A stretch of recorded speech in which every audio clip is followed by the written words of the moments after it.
எல்லாருக்கும் வணக்கம். இன்னொரு வீடியோவில் உங்களை சந்திக்கிறதுல பெருமகிழ்ச்சி. இப்போ நம்ம நிறைய நியூஸ் பார்க்குறோம். சிறுவர்கள் வந்து நிறைய குற்ற செயல்களில் ஈடுபடுறாங்க, கொலை குற்றங்களில் ஈடுபடுறதா கூட நம்ம பார்க்குறோம்.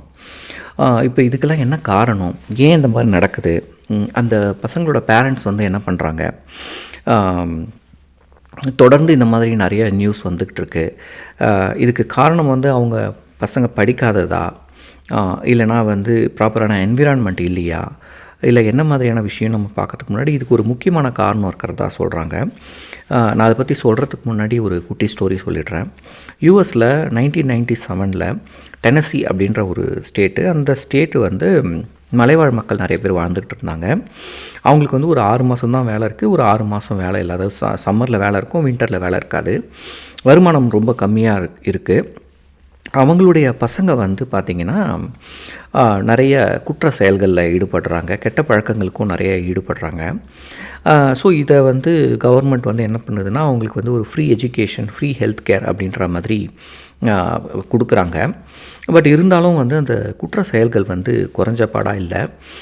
இந்த பசங்களும் படிக்கவும் மாட்டுறாங்க, என்ன தான் ஃப்ரீயாக எல்லாம் கொடுத்தா கூட. ஸோ இவங்களுக்கு இந்த மலைவாழ் மக்களுக்கு வந்து வருமானம் கம்மியாக இருக்கிறதுனால அவங்க ரொம்ப வருஷமாக என்ன பண்ணுறாங்க, நாங்கள் ஒரு கெசினோ நாங்கள் எங்களுக்குள்ளவே பில் பண்ணிக்கிறோம், அதில் வர வருமானத்தை வந்து நாங்கள் வந்து எங்கள் குழுக்குள்ளே பிரித்து எடுத்துக்கிறோம் அப்படின்ற மாதிரி கேட்குறாங்க. அப்புறம் ஒரு 10 வருஷத்துக்கு அப்புறம் அப்ரூவல் கிடைக்குது. அதாவது 1997 தான் அவங்களுக்கு ஃபஸ்ட்டு அப்ரூவல் கிடைக்குது.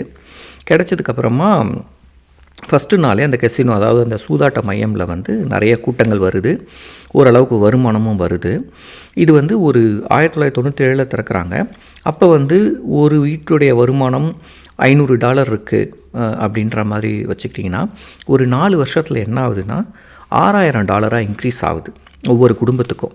ஒரு 40 குடும்பங்கள் இருக்குன்னா எல்லாருக்கும் அந்த மாதிரி இன்க்ரீஸ் ஆகுது. அவங்களோட வாழ்வாதாரம் கொஞ்சம் மேலே போகுது. ஸோ இப்போ கொஞ்சம் மேலே போனோடனே கவர்மெண்ட் வந்து அவங்களுக்கு ஹெல்த் கேருக்கு செலவு பண்ணிகிட்டு இருந்தது, அதுக்கப்புறமா வந்து ஃப்ரீ எஜுகேஷன் செலவு பண்ணிகிட்டு இருந்ததெல்லாம் கவர்மெண்ட்டே குறைச்சிது. ஏன்னா அவங்களே அவங்களுக்கு எல்லாம் பார்த்துக்க ஆரம்பிக்கிறாங்க. அதுக்கப்புறமா வந்து இதுக்கு முன்னாடி 1997 முன்னாடி வரைக்கும், இந்த கசினோ வர்றதுக்கு முன்னாடி வரைக்கும் அவங்களுடைய சிறுவர்கள் வந்து நிறைய குற்ற செயல்களில் ஈடுபட்டு இருந்திருக்கிறாங்க. அதுக்கு நிறைய செலவினங்கள் வந்து கவர்மெண்ட்டுக்கு வருது. அதை தடுக்கவோ அதை பாதுகாக்கவோ நிறைய செலவுகள் பண்ணிகிட்டு இருந்தது. இந்த 4 வருஷத்தில் 2001 இவங்களுடைய வருமானங்கள் வந்து கூட உடனே இந்த குற்ற செயல்கள் வந்து நிறையவே குறைய ஆரம்பிச்சிச்சு. ஒரு 50-60% கிட்ட குறைய ஆரம்பிச்சிச்சு. இதை வந்து கவர்மெண்ட் எதிர்பார்க்கவே இல்லை. அவங்களுக்குமே ஒரு ஷாக்கிங்காக தான் இருக்குது. அப்போ இதனுடைய ரீசன் என்ன அப்படின்னு நீங்கள் பார்த்தீங்கன்னா, இவங்க வறுமை கோட்டு கீழே இருந்து மேலே வந்துட்டாங்க. அந்த குடும்பங்கள் வறுமை கோட்டு கீழே இருந்து மேலே வரும்போது ஆட்டோமேட்டிக்காக இந்த குற்ற செயல்கள் வந்து குறையுது. அது எப்படி அப்படின்னிங்கன்னா, ஒருத்தங்க வறுமை கோட்டுக்கு கீழே இருக்காங்க பேரண்ட்ஸ் அப்படின்னா, அவங்களோட பிரச்சனையே அவங்களுக்கு நிறையா இருக்கும். கடன் எப்படி கட்டுறது, அடுத்தது சாப்பாட்டுக்கு என்ன பண்ணுறது, மற்ற விஷயங்கள் எப்படி பண்ணுறதுன்ற மாதிரி அவங்களுடைய பிரச்சனையே நிறையா இருக்கும். அதனால் அவங்களுடைய குழந்தைங்க மேலே, அவங்க பசங்க மேலே சரியாக கான்சன்ட்ரேட் பண்ண முடியாது. அதுவே ஒரு முக்கியமான காரணமாக அவங்க வழி தவறி போகிறதுக்கு நிறையா வாய்ப்புகள் இருக்குது. ஒன்ஸ் இவங்களுடைய வறுமை கோட்டிலேருந்து இவங்க மேலே வந்த உடனே பணம் இப்போ பிரச்சனை இல்லைன்னு உடனே அவங்க அடுத்தது வந்து நம்ம பசங்களை ஒழுங்காக பார்த்துக்கணுன்ற மாதிரியான அவேர்னஸ் வந்து அவங்களுக்கு வருது. ஆட்டோமேட்டிக்காக அவங்க பசங்க மேலே கான்சன்ட்ரேட் பண்ணும்போது அந்த பசங்க கெட்ட வழியில் போகாமல் இருக்கிறதுக்கு இவங்களுடைய கண்காணிப்பே வந்து போதுமானதாக இருக்குது. ஸோ அதுக்கப்புறம் குற்றங்களும் குறைய ஆரம்பிச்சிச்சு. ஸோ என்ன தான் கவர்மெண்ட் வந்து ஃப்ரீ எஜுகேஷன், ஃப்ரீ ஹெல்த் கேர்னு எல்லாம் கொடுத்தா கூட பசங்க முதல்ல படிக்கணும். இப்போ பேரண்ட்ஸுடைய கண்காணிப்பு இல்லை அப்படின்னும்போது அவங்க போகிறாங்களா, எங்கே போகிறாங்க, எங்கே வராங்கன்னே தெரியாது. ஸோ இப்போ கெட்ட செயல்களில் ஈடுபடுவாங்க. இவங்க பிரச்சனையும் அவங்க நிறைய இருக்கிறதுனால இவங்கள பார்க்க முடியல. பட் ஒன்ஸ் இதெல்லாம் சால்வ் ஆகும்போது ஆட்டோமேட்டிக்காக அந்த பசங்க வந்து படிக்க ஆரம்பிக்கிறாங்க.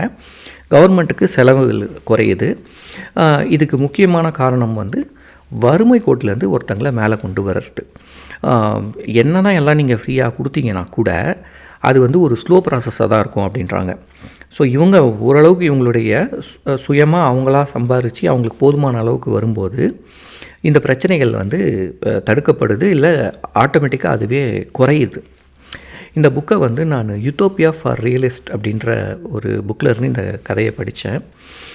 உங்களுக்கும் உபயோகமாக இருக்கும்னு நான் நம்புகிறேன். நன்றி.